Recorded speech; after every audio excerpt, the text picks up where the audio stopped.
Lots to talk about appraisals, fun stuff. I'm going to talk about what exactly is an appraisal. Why do we need it? What is it?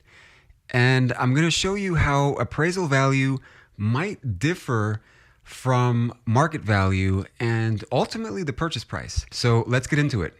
So the first thing I want to talk about is this difference between appraised value and market value. They are not the same thing. Ultimately, the purchase price that you end up paying for a house represents the market value, given it's a fair and open market sale. No private cash offers or short sales. The market value is the price a buyer is willing to pay. The market price is the purchase price. And as we learn in Econ 101, market price is driven by supply and demand. So when there is strong demand relative to supply, prices will go up. Like if a house for sale has multiple buyers submitting multiple offers, that would cause a bidding war and would ultimately drive up the market price. If there is an oversupply of houses relative to demand, prices would then drop. Now, appraised value is something different. Appraised value is the value assigned to a property by a licensed appraiser at a specific point in time. Now, take note, at a specific point in time. I'll come back to that in just a bit. But basically, the appraised value is the amount of money that a bank is willing to lend. So appraisers are hired by the bank. Appraisals have to do with loans. And anytime there's a loan, there is risk. The bank is saying, hey, I'll lend you the money, but are you going to pay me back? And if you don't, how can I guarantee that I'll get my money back? If someone stops paying their mortgage, the bank will foreclose on the house and they will recover their money. So when you buy a house, the house itself is the collateral that's used to qualify for the loan. That's why appraisals are so important to the bank. It's to do with mitigating risk. The bank doesn't lend you money because they like you. They lend you money because it's good business and the numbers add up. So in the case of a house, if you stop paying your mortgage, the bank will foreclose the house and sell it and get their money back. So an appraisal is the bank making sure that the house is worth the risk.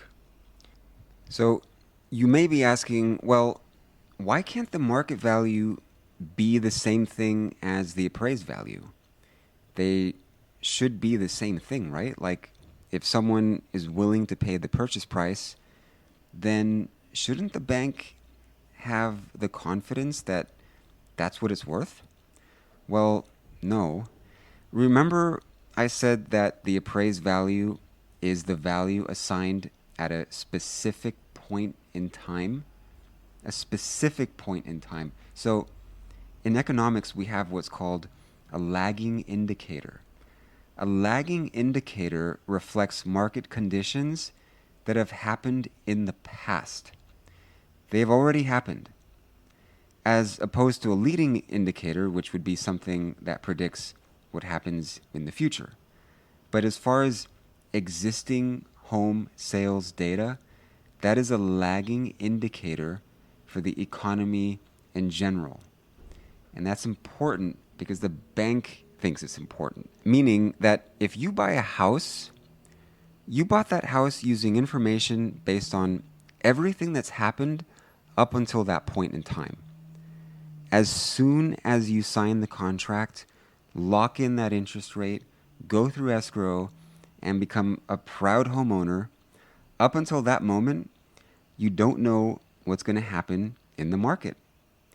You could walk in the front door of your new house and the market could take a turn for the worse. And that price you paid could no longer reflect what the house is worth. And I know I'm making it sound grim, but that's how the bank thinks. So that's why an appraiser is looking at the value at a specific point in time.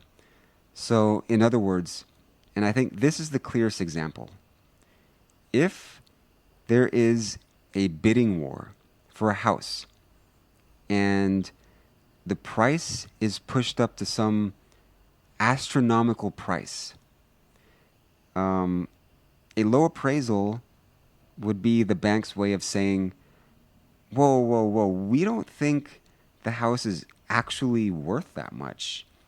And we're not even certain that your little bidding war reflects actual market conditions. And even if it did, we're not sure the market would continue on this astronomical upwards trend. So we're going to assign it a lower value than the purchase price. So all an appraisal is the bank doing their due diligence and just making sure the house is bankable. It's their way to limit their risk in case they have to recoup their loan and put it back on the market. And also, I just want to note that a bidding war is localized to one house. It doesn't necessarily represent market conditions on a grander scale, and the bank knows this. So that's why in a bidding war situation, it's not uncommon for a house to appraise below the purchase price. All right, so let's move on. I want to talk about how an appraiser works and how the value is assigned. So an appraiser is looking at many variables to try and get a sense of the big picture. So an appraisal report is divided into 3 parts. The first part is the analysis of the property itself, which includes things like the location, age, condition, any improvements that have been made, additions, repairs, and just, the overall structural integrity of the house. And then just looking at the numbers, like the square footage, the number of bedrooms, the number of bathrooms. And I'll show you in just a second what this actually looks like in the report. The second part of the report is the comparables section. They're going to look at recent sales in the area and compare them to the house they're looking at. This gives them a sense of the market trends in the neighborhood.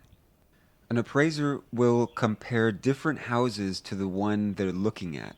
They'll look at recent sales in the vicinity and see how your house measures up to the current market activity. They'll look at sales in the recent past, like the past 6 months, and they'll look for any trends. So they'll do a market analysis, make any necessary adjustments, and get a sense of the going rate of the house while taking into account its condition. And preferably the comps that they're using should be taken from the same subdivision. So, just looking at this map as an example, they shouldn't be taking comps that cross major streets or a highway. They should pretty much be in the same vicinity if they know what they're doing. And some don't know what they're doing. But anyway, the third section is the appraiser's notes and comments. In this section, They can talk about things like prior tax assessments, any obvious problems, like maybe the roof needs replacing, or there is a major problem with the plumbing, a sinking foundation, maybe there are cracks in the walls. And by the way, don't let an appraiser see cracks. Paint over them. Uh, don't give them any excuse to mark down the value. Those are easy fixes. Another thing I want to mention about the comment section is this concept of over improvements. Now, you can read about this on the Fannie Mae website, and I'll put a link in the description. But basically, if you're selling your house and you're thinking about adding improvements, just keep in mind it won't necessarily equate to a higher selling price. For example, if you're thinking about spending $20,000 to put in a swimming pool in a region that doesn't get that hot, that $20,000 will not automatically mean a higher purchase price. It might only add $5,000 in value. So the appraiser will be astute about improvements in markets that don't demand those improvements. If you're thinking about putting in improvements before you sell, I would ask your realtor first. All right, so here is a uniform residential appraisal report form. It's blank. This is from Fannie Mae, and I'll put a link in the description. But it shows the depth of what they're looking for. And I think if you're thinking about preparing your house to sell, it's a good idea to just take a look at this form, because you want to know all this stuff before you sell. You don't want to learn the hard way. And by the way, depending on your property and specific situation, it might be a good idea to get a pre-listing appraisal. That way you can really understand the value of your property when listing it and be extra confident about it. And there won't be any surprises when the bank sends their own appraiser. Okay, cool. So lastly, I just want to talk about how an appraisal is different from a CMA. CMA stands for Comparative Market Analysis, and it's a report that your realtor will create for you when they're pricing your house. A CMA will include comps pulled from the MLS that show recent sales in the area. It will make adjustments to the subject property just like an appraisal report, but it's primarily focused on market trends in your neighborhood. And it will also take into account the condition of the property. The difference between a CMA and an appraisal is the purpose of the report. A CMA is focusing on the saleability of the house. How much can we get? It's the price that the house is expected to sell for.